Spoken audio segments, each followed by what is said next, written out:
Hey folks, so today's recipe we're looking to make naan bread.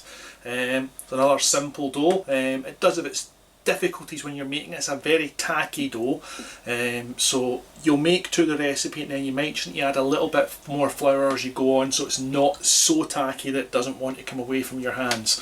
But it's a nice recipe. It's a simple enough recipe, just with that little stipulation of be careful how tacky it can be. So just you're still looking for it tacky, but not so much that it won't come off the hands at all. Let's crack on with it. So the very first thing we're looking to do is to measure out 325 grams of strong white bread flour. That's a high protein bread flour, something like 14 grams of protein.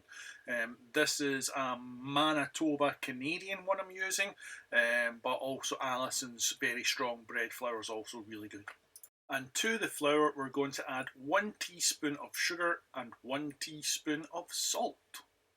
And to the flour mix, we're now going to add 1.5 teaspoons of your preferred Easy Bake, also known as fast action yeast, whatever your brand of preference may be. And then just give that a light mix together with a whisk. And now we're going to measure out 30 grams or 2 tablespoons of either a high quality vegan butter. I really like the Flora butter. It performs exactly the same as dairy butter, or if you want the dairy butter of your choice. Then just melt that down to a runny consistency. Bunging it in the microwave works just fine by me. Melt it how you prefer.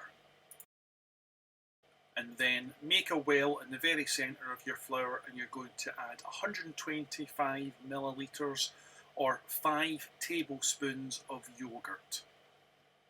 And before mixing your dough together, you can then add your butter. Just scrape any excess in with a silicone spatula and you're good to go. And before we start mixing, we now want to prepare our water. We're looking for water in the range of 39 to 45 degrees Celsius so we don't damage our yeast.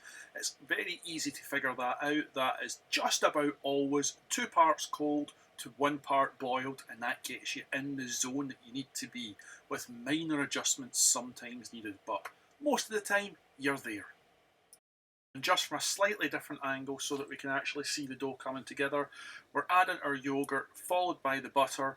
We're then starting to mix it together in our stand mixer, adding the water slowly. We don't want to just dump all the water directly in. And as you will see at one point, if you need to go in with a spatula just to bring everything together a wee bit before you put your stand mixer back on again, that's absolutely acceptable. It's a really tacky dough and it needs a little bit of work more than what the machine can sometimes do itself. This video is going to be much faster than it would be in real life because you really don't need to see a stand mixer going through everything, so it'll be nice and speedy to get to the end. And unlike with most other doughs where you really don't want your dough sticking to your mixing bowl, apart from maybe a wee penny sized amount of the dough, this one you really are talking wherever it settles, it sticks. It's just the nature of the dough. That tackiness is exactly what you're looking for. So when this dough stops, when it settles, it grabs, it holds. That's expected. Don't panic. Whilst your dough is finished kneading, get yourself some olive oil, just a tiny little amount, put it in your bowl and then lube that thing up just so that it's going to be nice and slippy for when the dough goes in it. Then you're going to repeat with your hands. And from there, all we're going to do is with our nice greasy hands is take and transfer the dough into the bowl. And then we're going to let that rise for anywhere between 90 minutes to 2 hours. It's one you just need to check back on because once it's doubled in size, it's done. There's no need to let it go longer than that. And once your dough has risen, as we can see here, all we're going to do is take it out of the bowl. If you've got one, use a silicone scraper for taking it out, and then we're just going to knock it back and then divide it into 3. And then from here we're going to spread it out on a oiled work surface or a silicone baking mat, whichever you have. Just use your hands. I prefer using the back of them initially just to start pushing them out into that traditional teardrop shape. Now, is this how it's formed over on the Indian subcontinent when they're making it? No, it's not. It's nothing like this. This is the westernised style that I do, because we don't have the same ovens, we don't have the same tools, so make do with what you have, and you're going to have something that's not traditional, but it's still damn nice.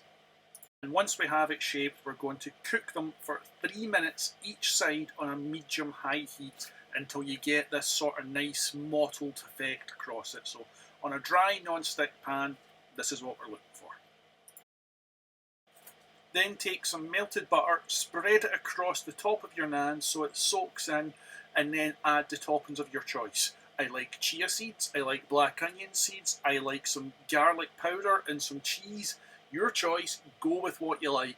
I think it's chia seed I used in this one, we'll find out shortly, but no, it's not, it's black onion. But put on what you want, what you like, and enjoy.